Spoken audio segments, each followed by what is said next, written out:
This video is on catalytic hydrogenation. Hydrogenation is the reaction of hydrogen gas with an alkene. However, alkenes will only react with hydrogen in the presence of metal catalysts, hence catalytic hydrogenation. The end result is the reduction of the alkene into an alkane. Although practically any transition metal can do catalytic hydrogenation under specific conditions, the most common ones are platinum and palladium. The hydrogen homolytically cleaves on the surface of the metal to give you hydrogen atoms bonded to the metal, and as the alkene also coordinates with the metal, the hydrogens are then transferred from the metal surface onto the open alkene to give you your alkane. Interestingly enough, these conditions are mild enough that it does not react with the double bonds in benzene rings.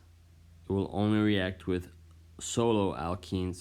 So for example, if we have this structure and we subject it to hydrogen gas in the presence of a platinum catalyst, we would obtain this product only, as we would have to increase the pressure and temperature to actually reduce the phenyl ring. Now you have a go. What would be the products of these reactions? You may pause now. And here are the answers. Alkynes can also be hydrogenated, but they will usually form the alkane, not the alkene, as it will reduce all the way. You are unable to stop the reaction halfway. Most of the time, this is because you have excess hydrogen anyway. You are working with a gas. You can't really control one equivalent, but even if you're careful, you don't have much control.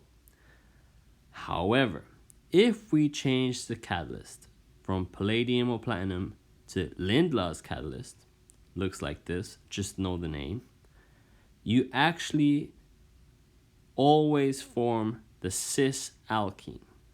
This reaction is very stereospecific, and it stops at the alkene. It will not reduce the alkene further to the alkane.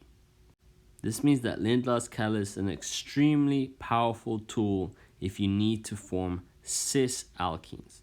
If the product you need has a cis-alkene, odds are you made it from a triple bond using Lindlar's Catalyst and hydrogen gas.